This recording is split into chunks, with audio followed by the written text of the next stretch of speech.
All right, I had to go do something, but let's cut this shit back because I don't remember shit. Anyways, A major Five Nights at Freddy leak is going to change what you thought you knew about the FNAF movie. Okay. We just got a trillion new trailers for the FNAF movie. The Bet. first screenings for the Five Nights movie have happened, and the verdict is Josh Hutcherson's first Five Nights interview has hit the internet. The famous red eyes are gone, and fans are not happy. And the director of the movie is already talking about FNAF Movie 2. All of this and more on the internet's #1 FNAF movie news show. This is SLUURP's Behind the Scenes. All right, let's really talk about this though. So I'm generally excited for this movie. I really want to go and see it, but I'm gonna be like the first one there, most likely. 9 times out of 10, I'm gonna be the first one there. And from what we've seen, it doesn't look bad. I'm not gonna lie, it doesn't look bad. I think it would be a very good movie, and I think they'll do decent with it from what it looks like. Like off of this picture of Freddy, of course, as we see right now, it doesn't look that bad. It looks like what you would expect in real life. So I mean, hey, can't really blame him. Hey Slurp heads, it's Connor here, and I hope you're ready because we've got another massive episode of Behind the Scenes. In fact, it might be for this show, and this week we've got to particularly highlight that fact. You still with me? Good. Yo, wait a minute. I just saw. For this show. Wait a minute, yo.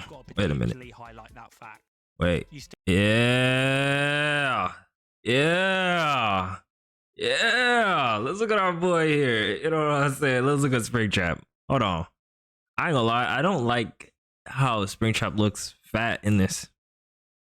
He looks fat. It doesn't look right. But I mean, hey, he just looks fat. Why is he? He looks more yellow. It looks more decayed. Like, that's another thing. I don't know how they're gonna do this for the movie, cause isn't it supposed to be based off the first FNAF, not like all the other ones? But the first FNAF, yes, it did have like Springtrap as a killer, but we didn't know he was a killer and we didn't know who he was. But I mean, if they do end up making a second one, I think it would be great if they make the suit green, like how it would. And then if we get to, we're gonna see. I hope they do certain scenes that we see in the game play out in real life. Like I really want that. Like the kids going up to Springtrap, and then when they're a ghost form and everything, like that would be so hard to look at, bro. But I have to remember this PG-13. Is that low-key considered rated R? I don't think it. Like FNAF, if it was rated R, would be much better. But that's just me, though. Still with me? Good. Let's delve into another electrifying episode of Behind the Scenes. That ball pit probably like have gum and piss in it. Ladies and gentlemen, just as I was about to start recording this week's episode of Behind the Scenes, another breaking news story dropped. I couldn't help but start with the story because honestly, it's probably the biggest information dump we've got about this movie so far. So what's the deal? Well, a production information document for Blumhouse's upcoming Five Nights at Freddy's movie has been released by Universal. I want to express again some caution. While we don't get major spoilers in terms of twists and reveals, we do find out quite a lot about the main cast of characters. This document is absolutely massive, so we've done our best to summarize this in a way that highlights all the major new information that we haven't previously Yo, bro is getting yoink. Okay, so I want to get to the real meat and potatoes of this document, and that's really the section subtitled The Characters. Let's start with our leading lad, Josh Hutcherson. Hutcherson plays Mike, a former security guard juggling the responsibility of being the guardian to his younger sister Abby. When he takes an overnight watch. Why do we have a child in this? That's the thing I never understood. Why do we have a child playing what is she playing the role of this? Because I could understand if it was like the girl was like the daughter of Henry. If everybody knows who Henry is, I can understand that. But why does the security guard have a sister? And is this version of FNAF in like a whole different realm? that is just like taking on. I'm probably sounding dumb as shit. I'm not gonna lie. Job at the Shut the hell haunted up. Freddy Fazbear's Pizzeria, his life takes a chilling turn. So far so good, right? Seems like everything we've seen portrayed in the trailers. But here's where it gets juicy. When Mike was 12, his younger brother Garrett was taken by an unknown man from a park while Mike and his parents were only yards away. Damn. Mike has been haunted by the event and searching for his brother and his brother's kidnapper ever since, even Damn. in his dreams. Man, oh man, this is great stuff. Yo, It confirms a lot of the theories we had, but it also sets up exactly how the story will play out in this movie adaptation. I mean, the kidnapper is 100%. I want to see if this shit is even recording because I'll be pissed off if it's not. No, it is. Okay. All right. I'm watching you, OBS. You sick bastard. I'm watching you.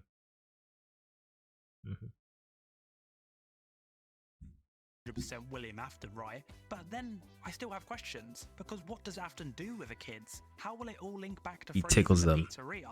Also, is there a chance that Mike's younger brother is still alive in some form, somewhere in Freddy's? He's Oh my Golden God. Freddy. So I'm much to calling think it. about. It's time to switch gears and look at Vanessa, who will be played by Elizabeth Lale. She's a local police officer acquainted with the mysteries surrounding Freddy Fazbear's.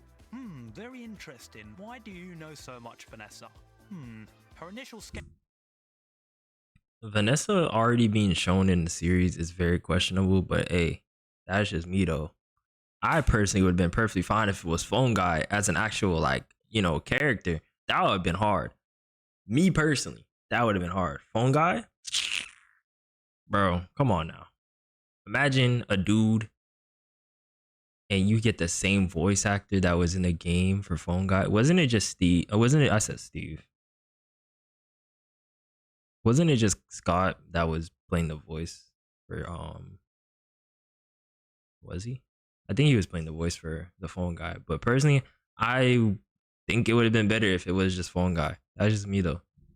Skepticism towards Mike, the new hire with an unfortunate tendency to doze off, gradually transforms into empathy and alliance. Imagine dozing off at your job and there's like killer robots. For Mike as he delves deeper into the Oh pizzeria's nah. Nah, bro. The way he just slices so. Yo, we need Springtrap and Dead by Daylight right now. That would have been hard. support for Hold on, where is it? Imagine this nigga is like right, like he's just right at your door. Like, you know how crazy that would be? You know how scary that would be? Look at him. He's creepy ass. Oh nah. as he delves deeper. Bro gaining a little bit of weight there. I ain't gonna hold you.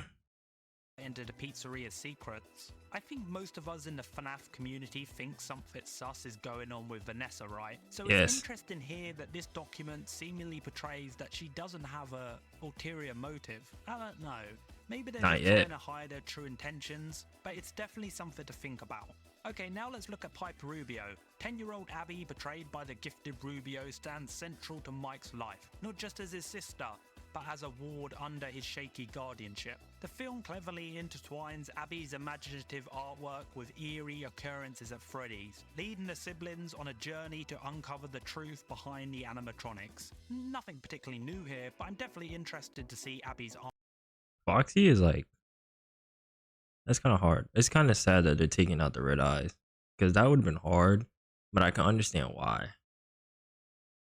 Because in the actual story, they don't have red eyes, but I mean, hey, a lot of stuff right now is not really looking like they putting it in from the actual games. That's just me though, but hey, that's just me though.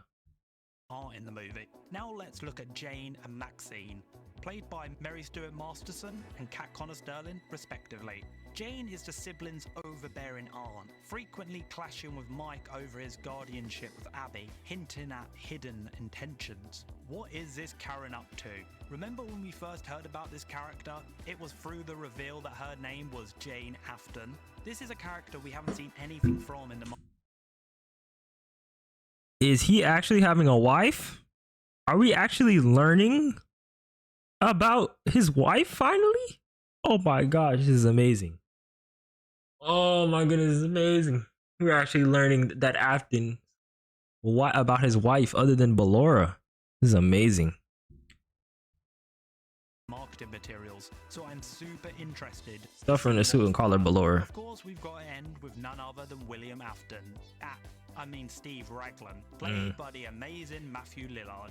Lillard's portrayal of Steve, a career counselor, introduced Mike to the daunting job at Freddy's. The character's malevolent undertones make Steve's role pivotal, steering Mike into the eerie pizzeria.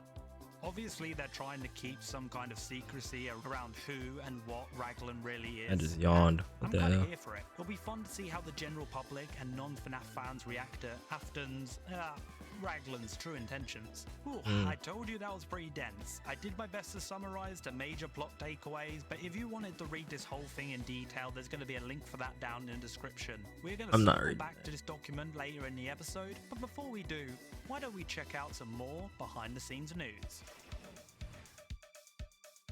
Alright, gather around, ladies and gentlemen. We can't believe we're actually gonna say this, but as of today, hey yo, Shorty's tweaking. Five Nights at Freddy's movie are now officially on sale. The announcement came from Regal. The post said, "Can you survive? Get tickets to Five Nights at Freddy's on October 1st," which is the same tagline slapped onto the poster. I have to pinch myself making sure I'm not dreaming. In fact, do me a favor. If you see me in the streets, give me a pinch too. It won't be the last time I say this in this behind the scenes episode, but drumroll please. I honestly can't believe this is happening. So there you go, SLUURP heads. Oh, bro. I remember in like 2015, we were all wondering where a FNAF movie was. Yo, I'm not gonna lie. If anybody remembers, remember those like Gmod type of FNAF movies and stuff like that? That's where I'm pretty sure that's where everybody like started watching stuff like that. Like those are kind of hard. But this was before all the horror version of FNAF that they make, like the what's his name, bro? I forgot the name.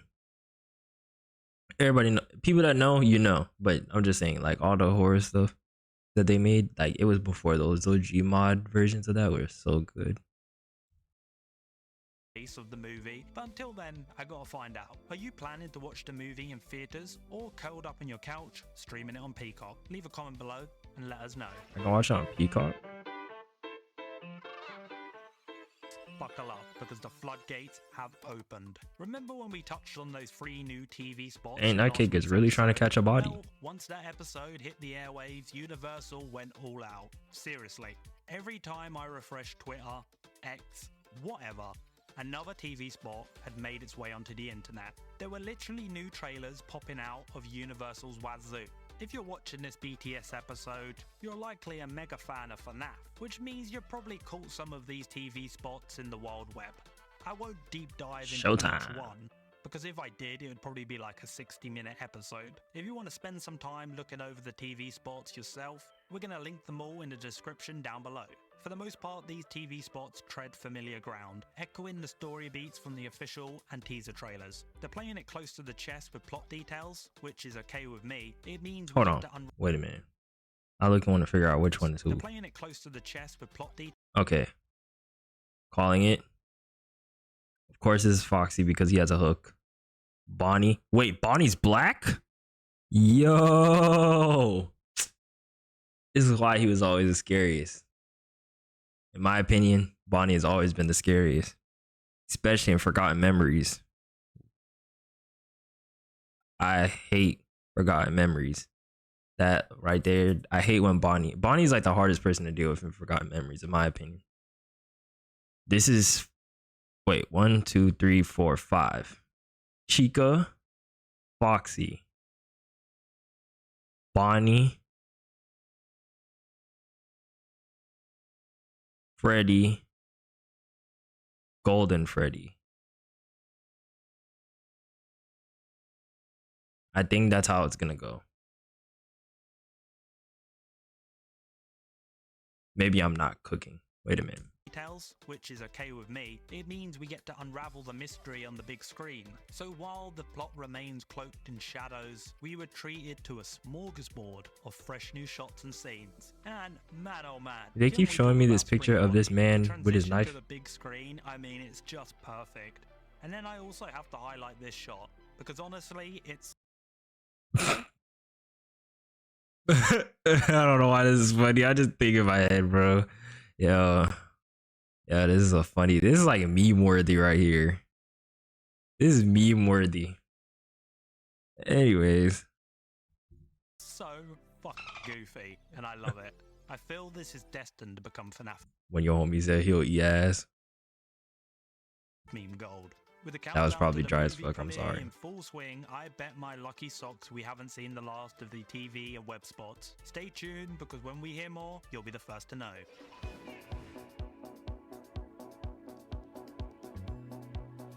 Grab some popcorn, because there's been a This is goofy for no reason.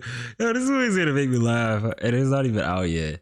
Yo, when she says she don't suck dick. late-minute plot twist. Anyone who's been following the production of the Five Nights movie, or even if you've browsed the comments of the first teaser trailer, Are you ready for Freddy? the animatronics having red eyes was pretty controversial. After the storm of online backlash from the first two teasers, those glaring red eyes were barely used in any of the marketing material since. Most of the promos we saw after, think of a more muted yellowish glow. So, of course, the rumor mill went into overdrive, suggesting that maybe the red eyes have got the boot, kinda like Sonic's makeover after fan outcry. Ew. It doesn't stop there though, because this week a new poster for the Five Nights at Freddy's movie dropped. First spotted on Rotten Tomatoes, and brace yourself, the infamous red eyes have now been replaced. And you So why Freddy got blue and everybody? So why does Freddy got blue? Chica and Bonnie got red, but with white, backlight, and then Foxy got yellow. What is the reason? That cupcake is creepy. want to know the ironic part of all of this? A lot of fans were pissed about this change, arguing that the It don't red look eyes bad, though. are actually the better choice. Nah. The FNAF community are not real I don't people. like the red. I don't like the red eyes. Now that I'm looking at it, the red eyes are like, They don't look right. I swear. I don't know if I'm the only one, but I'm so over all of this eye discourse. Could they impact the film? Sure. If they're not done right, they could come off as silly and not scary. But we're on the cusp of the movie's release, so I'm just going to sit tight, reserve my judgment, and take it all in once the theatre lights dim. I feel like it was just yesterday we kicked off this behind Yeah, the why scenes Freddy look like series, that? and now, after a roller coaster 7 months, it's actually happened. People We are not in COVID still. Why do people have masks? Why? Yo.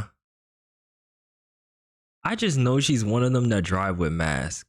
Like, she's one of them that just drives with a mask on. Like, I just know it. real, living, breathing people have watched Whoa. Wait a minute. Hey, actually wait. happened. People, Yo. real, living. Yo, gang. I'm a dreadhead. You got a mohawk, She a baddie. Might have to, steal your girl real quick. Living, breathing people have watched the Five Nights at Freddy's movie, What am I doing? and I What hate the them. hell? It should have been me, goddammit! Is my jealousy showing? You heard it right. Critics had their golden ticket moment this week, attending the first ever press screenings for Fnaf. Eager to know what they thought? Well, pump the brakes. Wait, is that Dan TDM? Hello? Is that not Dan TDM? Am I bugging? Wait a minute. Hold on. Press Wait. screenings for FNAF, eager to know. Hold on. Isn't that Dan TDM? Hello? Am I not tweaking? Am I not? I beg your pardon? Hold on. Hold on. Hold on. I'm not tweaking, right? This is not a joke. This is a drill. I'm not tweaking. Hold on. Wait. What's a good photo? What's a good photo? What's a good photo? Recent. I need a recent. 2023. 2023. Alright, I think this is good, right? Yeah, this might be. No, wait. Yeah, that's good. Wait.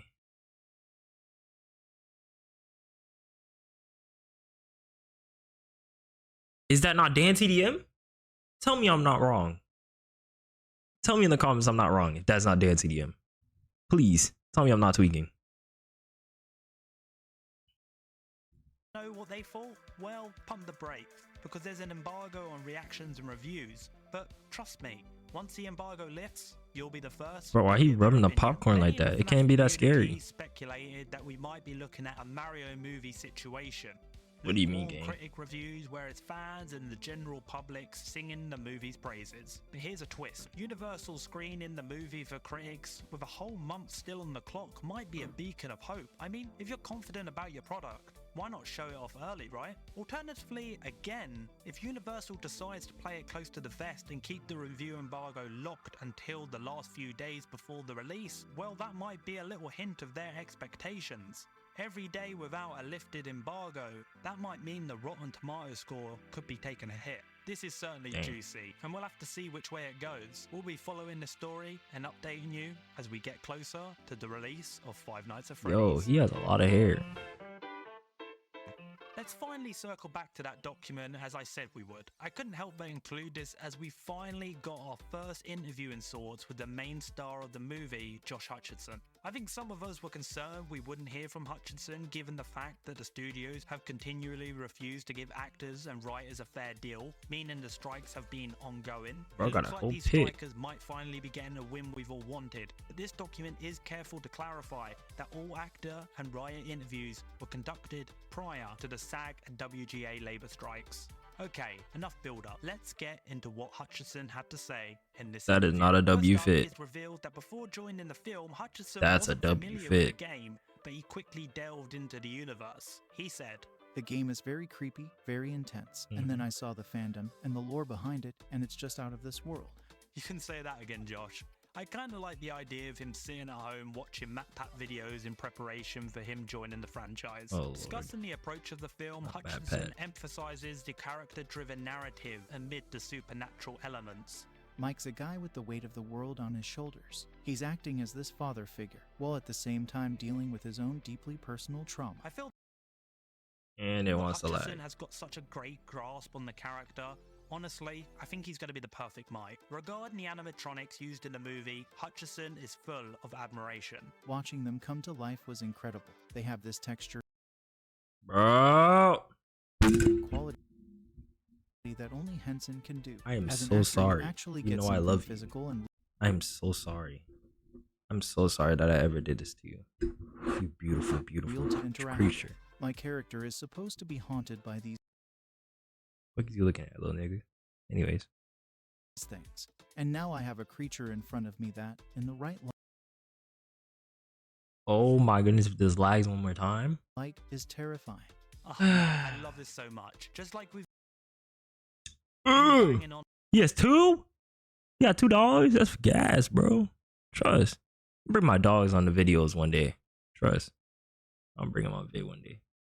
I really enjoyed the stops lagging though. about It would really help. Like I got like a few more minutes left. Can I please get clear viewing? for weeks, this movie is going to benefit so much from having practical animatronics. It's really going to elevate the movie in a way that full CGI renders wouldn't. But as expressed from Hutcherson, this must have been such a great scenario for the actors in the movie, likely helping their overall performance. It's great to finally hear from Aunt Mike. If the studios finally decide to stop being massive tossers and agree to a fair deal that the SAG members deserve, then maybe we'll hear more from Josh and the rest of the crew before the movie's release later this month. Slurp heads, just when we thought Emma Tammy was done spilling the tea, she's back at it again. If you missed our last episode of Behind the Scenes, you may have missed our deep dive into Tammy's tell-all interview with Total Film magazine. Seriously, this had a lot of reveals, but don't sweat. If I see more of Springtrap going like but now freaking Tammy's at it again, lighten the rumor fuse with a feature in October's issue of Rue Morgue magazine. Apart from the tantalizing tea, this reminds me of what's his name in Dead by Daylight, the one with a bunch of needles in his head. You know what I'm talking about. You know what I'm talking about. That guy. Yeah, that guy looks exactly like him. Yeah. of a Fnaf movie 2, the mag boasts a 9 years of fire. Yo, it's Nightmare Freddy. Yo, that's what we need in a FNAF movie. Nights retrospective, and even a juicy piece centered around the buzzing Five Nights fandom. For us BTS aficionados, there's a full-blown segment on the Fnaf movie. For starters, the review sets the scene for Fnaf newbies, a quick origin story of the Five Nights phenomenon and the movie's journey from concept to big screen. Here's where it gets intriguing. Yo, she has a strong chin. Uses the film with her dark spin on Fnaf's eerie charm. But the article says don't expect a full-blown horror fest. The mag clarifies that Tammy's captured the game's playful yet creepy tone, ensuring the film doesn't just drown in doom and gloom. Elsewhere, the article touches on the difficulties of keeping the giant 6-foot animatronic monsters away from the prying eyes of fans and the press. I almost feel like our behind-the-scenes series is somewhat under attack here. Here is what Tammy had to say about it. We really were hoping that these elements in the movie that we knew the fan base would be.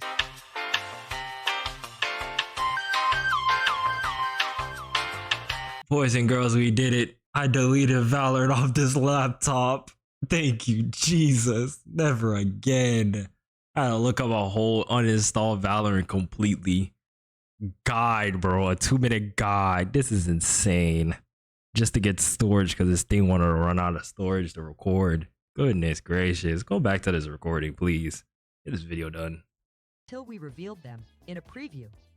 They're huge. It was What's challenging huge? to keep everything under wraps.